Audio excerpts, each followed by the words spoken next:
Hey guys, welcome to my channel Mantra and Maple Leaves. My name is Shruti and today I want to discuss something about my favorite animal in the whole world, and that is an elephant.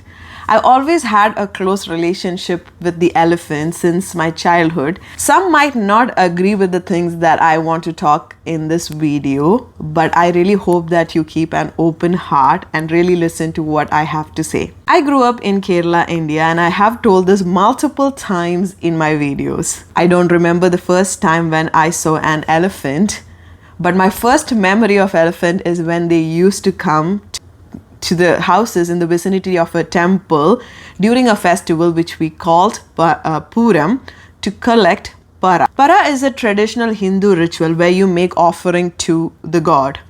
The elephant used to be brought to every house with a priest on top of it holding an idol symbolizing God, and the family makes the offering in front of the elephant. This group was accompanied by a group of people. One of them collected the para, another one carried a lamb, and there was also a guy with a drum to let the families know that the para is coming and it's time to make the offering. My first memory of being with an elephant is when they came to the house to collect para.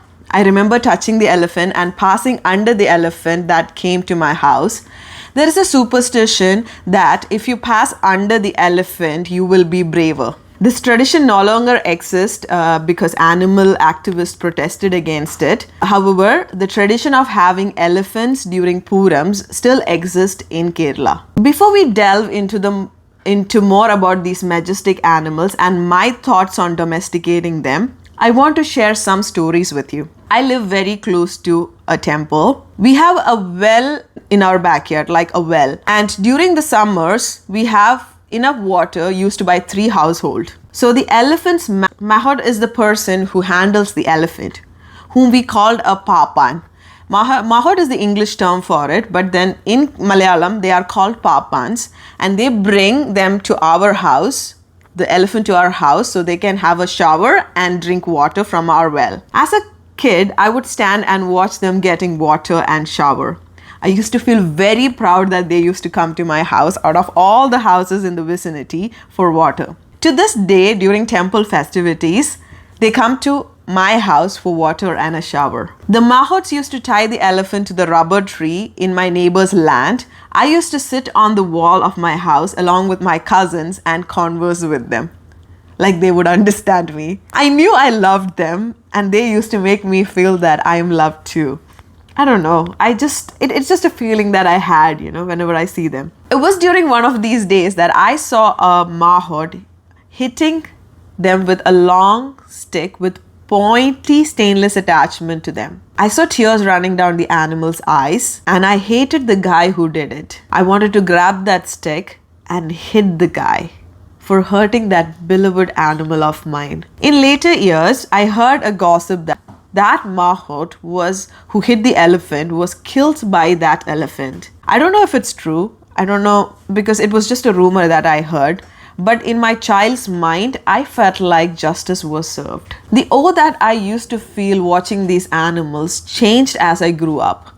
I saw the chains that dug deep into their skin, the sadness in their eyes, and the stick with which they were controlled. During one festival season, the mahots who were supposed to take care of these elephants left them chained without water for a day and a night. I remember the neighbors gathering and giving them water at a great risk to their life. I don't know how they could do that to that animal, just leave it there in the sun whole day and whole night without giving it food or water. Now let's talk about how the people domesticate an elephant.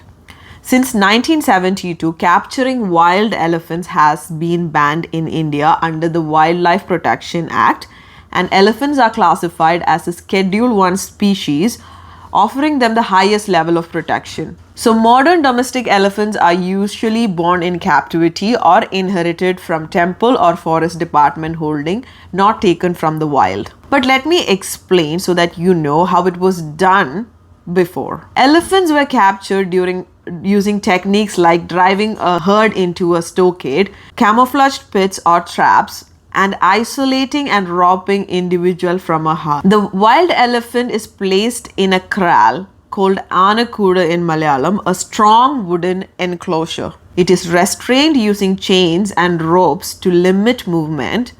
Mahout starts process of breaking its resilience gradually. This stage is physically and mentally stressful for the elephant and is controversial in terms of animal welfare. The mahout, called Papan in Malayalam, begins feeding and talking to the elephant learns to associate the mahout with safety, food, and care. The initial goal is to instill basic commands like Valare, which means go, Irikya means sitting, and Nikuga to stand. I personally think the tradition of keeping domesticated temple-owned elephants should be made illegal too. These animals should not be allowed in temple processions or timber hauling. The government of Kerala should release them into a sanctuary where they can be integrated on how to live a free life in the wild with minimal human interference. I know this might offend some religious people. I do not want to offend you, but I think Ganapati or Ganesha, the part human, the part elephant god, I look at Ganapati's idol and I know that in my heart that it is not God's will to hurt these beautiful, majestic beings. That is why I think if we have a sanctuary for them, it should be named after Ganapati. I don't know, it might be controversial, but that's something that I feel that it should be done. We are human beings. We do not need to hurt animals in the name of traditions. We can evolve and be better. There's so many other things that we can do other than hurting another animal for tradition. Wild Asian elephants found in regions like Kerala live rich, complex life shaped by their natural environment and strong social bonds. They live in a matriarchal herds led by an older, experienced female who guides the group and comprising of adult females and their calves based off her memory of water sources, food routes, and safe terrains. Male elephants leave the herd around adolescence, 12 to 15 years old, to lead mostly solitary lives or form loose bachelor groups. Communication with elephant society is highly developed, involving high frequency rumbles, trumpets, body language, and chemical signals. Elephants are highly mobile, traveling long distances daily and relying on traditional migratory routes that are passed down through generations. Their diet is purely herbivorous and they can consume up to 200 kilograms of vegetation daily,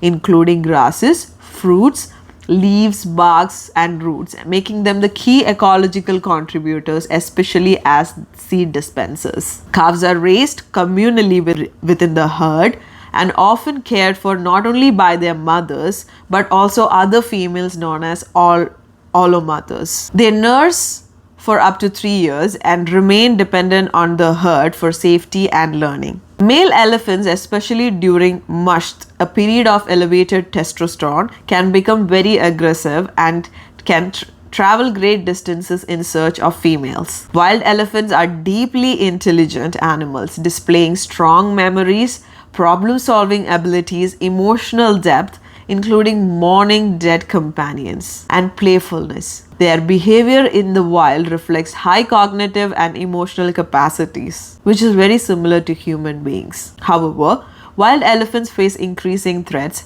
habitat fragmentation due to developmental projects, human-elephant conflicts for crop raiding, and occasional poaching pose serious challenges to their survival. Despite their protected status, climate change and shrinking forest corridors further endanger their way of life. Overall, wild elephants are majestic, emotionally complex, and socially intelligent animals that play a vital role in maintaining the health and balance of forest ecosystem. After hearing all this, do you think they should be in captivity by humans? Please comment your thoughts. I always thought that as an alternative for traditional festivities, we could use like an electronic or like a man-made form of an elephant. One of my cousin, he's like my second cousin, he actually makes these elephant models which has mechanical stuff in there and inbuilt in them, and they can like move and kind of like imitate the movements of an elephant during festivities. Isn't that enough during Purams and stuff, do we really have to like hurt an animal, keep them domesticated in chains, controlled by human beings for our amusement? I think that when we built a sanctuary, of course, it will be difficult for a domesticated elephant to be in the wild at first. But then I think with help of experts, we can actually build a sanctuary where they can live in a certain area with minimal human interactions. We should be the one who should be in cage to see them. They shouldn't be the one in chains. There are so many places in Thailand where they have integrated free elephant roaming communities, and that is something that Kerala can also do. And Kerala economy can actually thrive from these kind of places. I don't think people love to see these animals in chain. I think it would be better if they are like free and roaming and we could see them from a distance living their best life. If you guys agree with my thoughts, please do share this video and spread awareness among people who love elephants and wants to see them out of captivity and live a free life. One of my dream is that I can like help build a sanctuary for these animals in future and have them have a great life. But I don't know, it's a dream and something that I'm working towards. So I hope you guys find this video informative, and I hope you guys learned a little more about elephants, and I hope that you work against the use of domesticated elephants for Purams. That's all I want to say in this video. This is not about reach or like views. I don't care if I don't get a lot of reach or views out of this video.